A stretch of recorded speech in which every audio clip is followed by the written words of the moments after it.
Mispayments, defaults, county court judgments, payday loans, IVAs and bankruptcies. These are all classed as adverse credit and make trying to obtain a mortgage more difficult.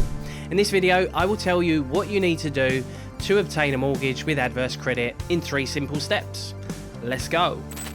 Hi, my name's Alex Kerr. I'm a qualified mortgage broker and my passion is simplifying the mortgage process and leading you to mortgage success.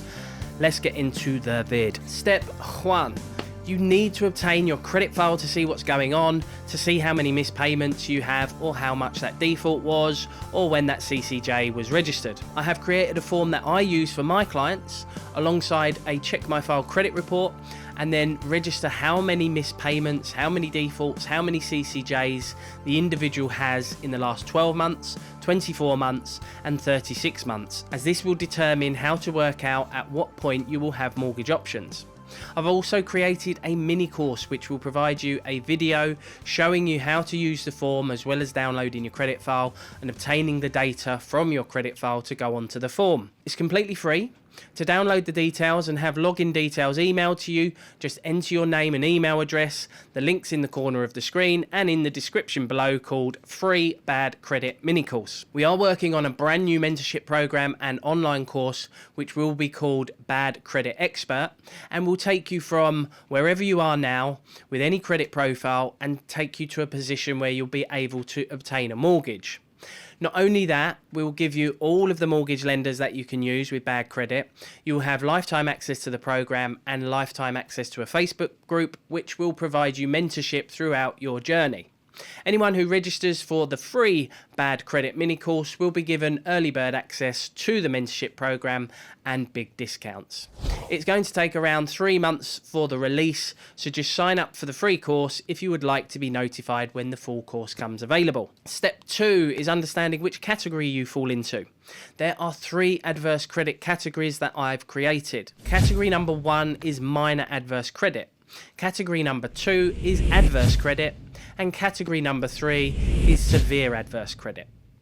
Category number 1, minor adverse credit. You will have almost a perfect credit profile, but maybe at some point something happened, probably with a utility bill provider, a mobile phone provider, or a credit commitment that resulted in 1 or maybe 2 missed payments over the last few years, or maybe even a small default, typically under £1,000 in value. If that's the case, there's 2, possibly 3 high street mortgage lenders that will still consider you for a mortgage, providing high street rates, only requiring a deposit of 5%.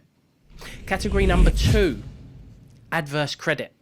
So you will have missed payments, defaults and possibly county court judgments that have all been registered within the last 3 or 4 years. Some may be more recent.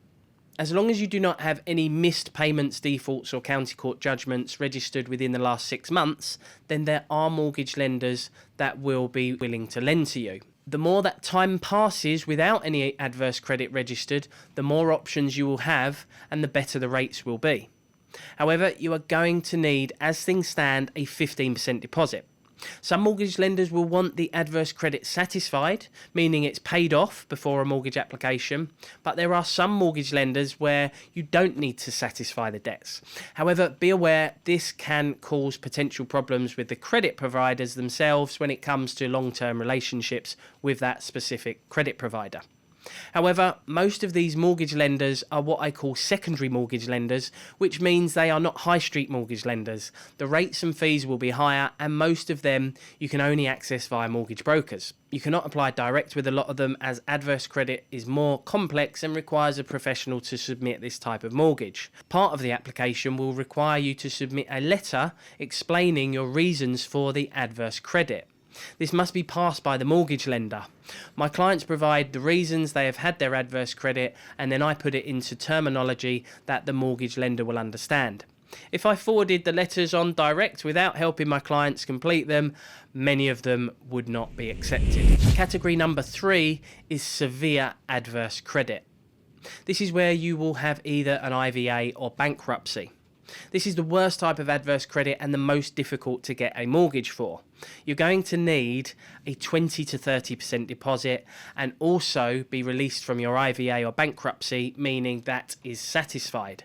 Some mortgage lenders will not lend to you until the IVA or bankruptcy has been satisfied for a minimum of 3 years, and it's difficult to find lenders that will consider you based on your IVA or bankruptcy just after being recently satisfied. If you are in the severe adverse category, my personal advice would be to get into the adverse credit category, number 2, as a minimum, which means your IVA or bankruptcy has been satisfied at least 3 years ago. You will then find it easier to obtain mortgage options. You will still need a 20 to 30% deposit, but rates will not be quite as high. Whatever category you are in, we are here to help. Just book a free, no obligation chat with us where we can go through your options and put a plan in place for you moving forwards to get you mortgage ready. Book now using the link in the corner of the screen or in the description below. Today's question: I would love to know what category you are in. 1, 2 or 3. Please let me know in the comments. Mortgage warning. As a mortgage is secured against your home, it could be repossessed if you do not keep up the mortgage repayments. So thanks for watching today's video. Please check out the show notes for a recap with access to any links discussed today. And if you like this video and feel you're getting value, please do consider subscribing and ringing the bell to receive notifications so we can carry on providing you with the value. Have a beautiful day. I'll see you in the next one.